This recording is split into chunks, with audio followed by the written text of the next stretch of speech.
안녕하세요. 김성길 목사와 함께하는 GTS 말씀 묵상 시간입니다. 오늘부터는 이제 6번째 주간의 묵상이 되겠습니다. 본문은 누가복음 24장 1절로 9절인데요. 이제 예수님의 십자가의 죽으심 이후에 이제 부활의 내용입니다. 그래서 이번 주간 부활의 내용을 중심으로 묵상을 함께 나누도록 하겠습니다. 묵상을 통해서 행복한 삶이 만들어질 수 있기 바랍니다. 자, 이 GTS 묵상은 바로 신앙과 삶의 현장을 함께 다루는 내용이에요. 아이들은 신앙 성장과 그 다음에 공부 잘하는 그런 프로그램이 담겨져 있습니다. 그것이 이제 바로 5-7+2예요. 5는 그림 보고 정리하는 것, 7은 월화수목금토일 응용 프로그램이에요. 5는 생각하게 만드는 프로그램이고 그 다음에 7은 응용 프로그램이에요. 그리고 뒤에 2는 질문 만들기와 그 다음에 또 영감 얻기가 되겠습니다. 자, 오늘도 그림을 보고 정리를 해보겠습니다. 자, 이 그림을 보면 참 멋진 그림이에요. 십자가가 있고 부활에 같이 두 개를 동시에 보여주는 그림입니다. 자, 먼저 제목 정하고 의미를 적어보시기 바랍니다. 오늘 이제 주제는 전체 생각 속에 그리기가 되겠습니다. 자, 저는 제목을 십자가와 부활 이렇게 적어봤습니다. 십자가와 부활. 그리고 의미를 2개를 적어봤는데요. 주님은 죽음 아래 계실 수 없는 분이다. 그렇죠. 우리를 위해 잠시 죽으신 거지 죽음 아래 계실 수 없는 분이에요. 그리고 지금도 살아계셔서 우리가 만날 수 있는 분이다 하는 거예요. 자, 분석입니다. 분석. 보이는 부분과 또 보이지 않는 부분, 이 2개가 같이 정리를 해보시면 돼요. 우선 눈에 보이는 부분은 2개의 산이 있습니다. 그리고 저 위에 십자가, 3개의 십자가, 그리고 이 아래 산에는 동굴, 그리고 문이 약간 열려 있어요. 거기서 빛이 나오고, 그 다음에 십자가 에서 이제 해가 떠오르는 것 같아요. 아침에. 그래서 새벽에 부활하신 장면을 표현한 것 같습니다. 그리고 하늘, 붉으스름한 하늘. 그리고 이제 보이지 않는 부분의 내용. 여기에는 이제 우선 십자가의 주인공, 부활의 주인공이신 예수님이 계시는데 지금 안 보이죠. 또 이걸 통치하시는 살아계신 하나님도 보이지 않습니다. 그리고 이제 천국도 보이지 않고. 그리고 마귀가 부끄러워하는, 아마 틀림없이 십자가와 부활을 보면서 마귀가 이제 고민하는, 이제 자기 멸망을 확정 지은 거니까요. 그리고 이 속에 우리의 구원과 우리의 사명이 또 담겨져 있습니다. 그림에서 가장 중요한 것은 무엇인가요? 저는 죽으심과 부활하심. 이 2개가 어느 거 하나가 빠져도 안 돼요. 죽으심이 없이 부활이 있을 수 없고, 또 부활이 없이 예수님의 죽음만 있다면은 이것도 우리의 구원이 안 되는 거거든요. 그래서 죽으심이 있어야 죄사함, 부활이 있어야 생명을 얻게 되는 겁니다. 자, 연상법 훈련하기입니다. 자, 눈을 감아 보시고, 자, 오늘 이 그림 한번. 그래서 2개의 산, 저 위에 3개 십자가, 아래에 동굴, 문, 빛, 그리고 십자가 뒤에 떠오르는 햇빛으로 인해서 밝아지는 모습. 하늘, 붉으스름한 하늘. 이렇게 뭐든지 다 보고 한 번쯤 이렇게 기억하시면 아주 좋습니다. 그럼 기억력이 아주 향상이 되는 거거든요. 자, 그리고 이제 본문 말씀과 이 본문 그림과 관계된 그런 어떤 그림들, 또 현장들, 체험들 적어보시기 바랍니다. 저는 마태복음 28장, 또 누가복음 24장, 예수님 부활장, 그리고 고린도전서 15장, 바울사도가 부활에 대해서 예수님의 부활, 우리의 미래의 부활, 이런 거 다룬 내용이에요. 그리고 계시록 20장, 부활의 또 현장도 우리가 생각을 해볼 수 있죠. 바다에서, 땅에서, 무덤에서 죽은 자들이 다 살아나는 그런 장면이에요. 죽음이 이제 완전히 없어지는 날이 오는 거죠. 그리고 제1생에서 주님과 만남을 가졌던 그 시간들을 한번 쭉 생각을 해봤습니다. 어느 날 내 마음을 여셔서 주님의 살아계심을 만나게 하셨던 은혜. 네. 참 잊을 수 없는 체험들이요.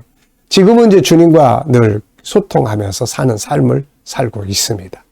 자, 상상력 키우기입니다. 이 그림을 가운데 두시고, 앞에는 어떤 그림을 그리면 좋을까요? 저는 앞에는 마지막 만찬을 그려볼 것 같아요. 그래서 십자가와 부활이 있고, 그리고 이제 다음 그림은 승천하는 그림입니다. 승천하는 그림. 자, 미래를 어떻게 살고 싶은가요? 그렇다면 지금 무엇을 해야 할까요? 또 이렇게 오늘도 생각해 보시고 또 이렇게 기도하시고 넘어가 보시기 바랍니다. 자, 오늘 본문입니다. 누가복음 24장 1절로 9절 다 같이 읽어보겠습니다.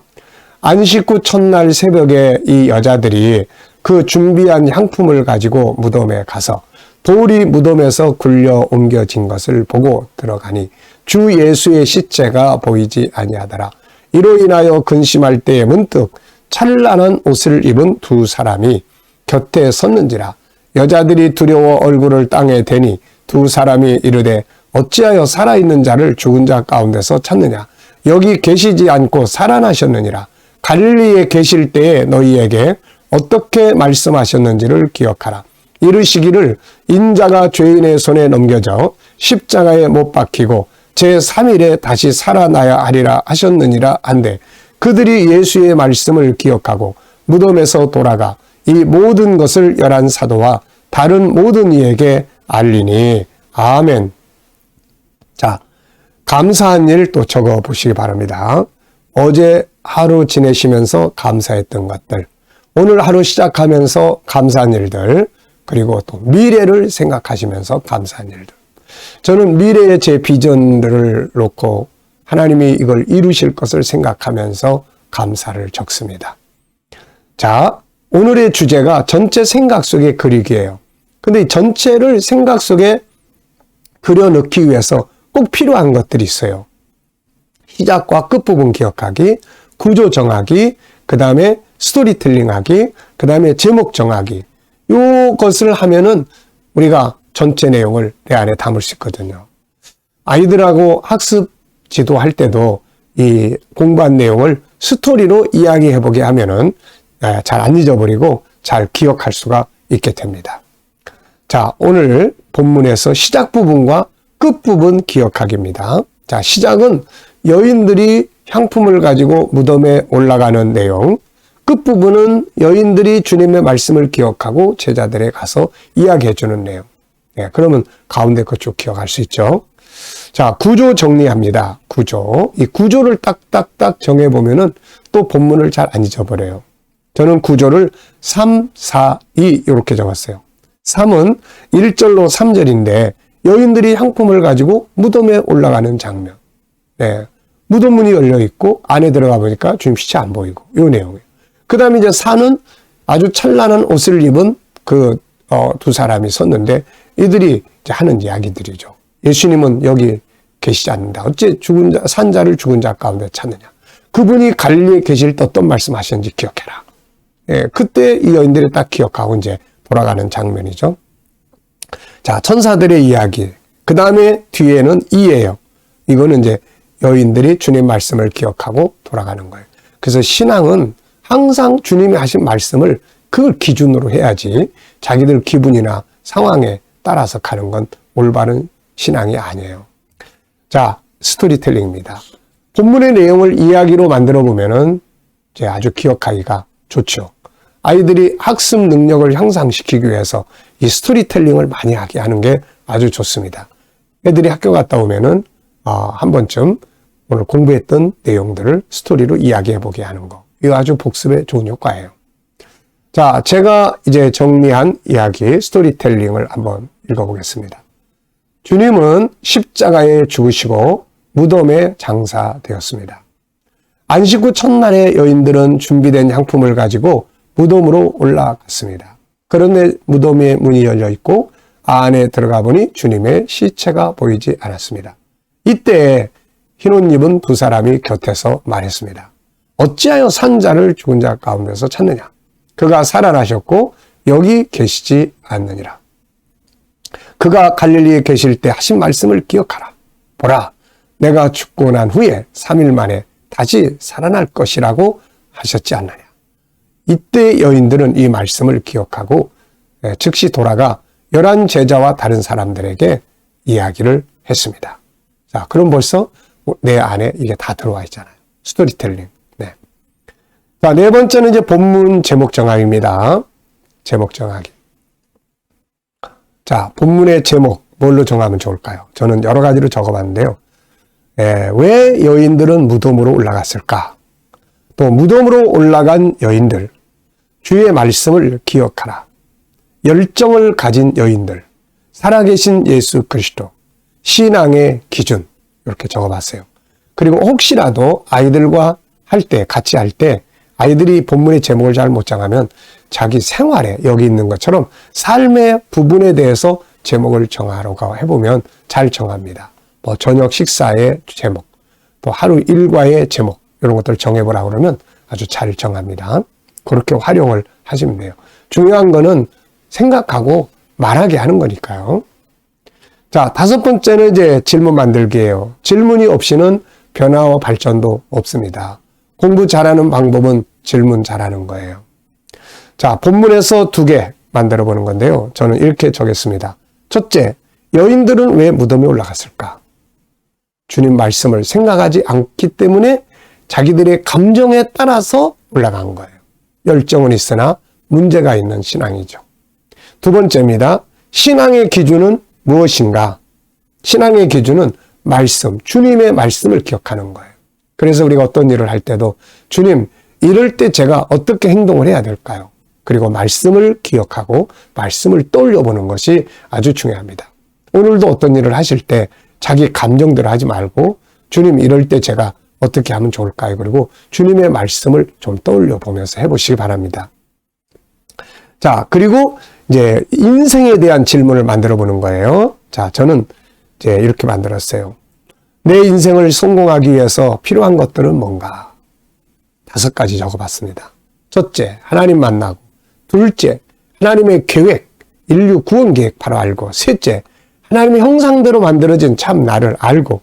넷째, 열정을 갖고. 다섯째, 비전이 있어야 하고. 이렇게 하면은 인생을 성공적으로 살 수가 있습니다. 여러분들도 여러분의 인생에 대해서 여러 가지 질문들을 적어보세요. 내 인생 이대로 살아도 되는가? 발전하기 위해서 뭐가 필요한가? 어떤 변화가 있으면 좋겠나? 행복하게 살기 위해서 뭐가 필요한가? 내 인생은 과연 행복한가? 불행한가? 이런 질문들을 해놓고 생각을 해보시면 좋은 답을 찾고 발전해 갈 수 있습니다. 자, 이제 묵상하기입니다. 묵상을 하실 때는 항상 3덩어리를 기억하세요. 묵상한다는 말은 생각한다는 말이거든요. 자, 우선 첫째는 본문을 생각해 보시고, 둘째는 7가지 주제, 전체 생각 속에 그리기, 중요한 것 찾기, 숨겨진 비밀 찾기, 하나님의 관점으로 세상 보기, 또 관계 성공하기, 나, 다른 사람, 내가 하고 있는 업무, 아이들은 공부, 그리고 배우고 응용하기, 그리고 함께 나누기입니다. 그 다음에 이제 내 삶을 생각하세요. 나의 비전, 또 내가 오늘 해야 될 일, 해결해야 될 일, 만나야 될 사람들. 그리고 난 다음에 이제 주님께 묻습니다. 주님, 오늘 이 사람 만나면 무슨 이야기 하면 좋을까요? 그리고 본문, 7가지 주제, 그리고 주님의 영감. 오늘 이 일 할 때 어떻게 하면 좋을까요? 주님, 제 비전에 대해서 어떻게 생각하십니까? 그래 놓고 기다려보면 7가지 주제 중에서 떠오르는 게 있을 수 있고, 본문에서 떠오르는 게 있을 수 있고, 또 다른 영감을 얻을 수 있어요. 이 영감을 가져야 승리할 수가 있습니다. 오늘도 영감과 함께 복된 하루 되시기 바랍니다. 저는 오늘 주신 영감, 내가 너와 함께 하리니 강하고 담대하라. 이 말씀이 내 안에 탁 떠오릅니다. 이런 영감을 얻으면 굉장히 기분 좋고 자신감이 확 솟구쳐 오르게 됩니다. 자, 기도하고 마치겠습니다. 주님 감사합니다. 오늘도 우리 자녀들, 친척들, 동료들 중에 믿지 않는 자들 다 주께 돌아와 구원받게 하여 주시고, 오늘도 우리 자녀들과 성도들의 직장과 사업장에 복되게 하여 주시며, 특히 새로운 일터를 구하는 자녀들에게 좋은 일터들이 예비되게 하여 주시옵소서. 오늘도 치료받는 모든 교우들에게 담대하게 하시고 위로해 주시고 치유의 능력이 더 강하게 역사하여 주시옵소서. 주님, 오늘도 이 나라와 민족을 통치하는 지도자들에게 지혜를 주셔서 나라를 잘 통치하게 해주시고, 오늘도 세계 곳곳에서 복음 전하는 선교사님들과 또 주의 종들과 성도들의 삶에 은혜 베풀어 주시옵소서. 오늘도 주신 영감을 가지고 승리하는 하루가 되게 하여 주시옵소서. 감사하며 예수님의 이름으로 기도하옵나이다. 아멘.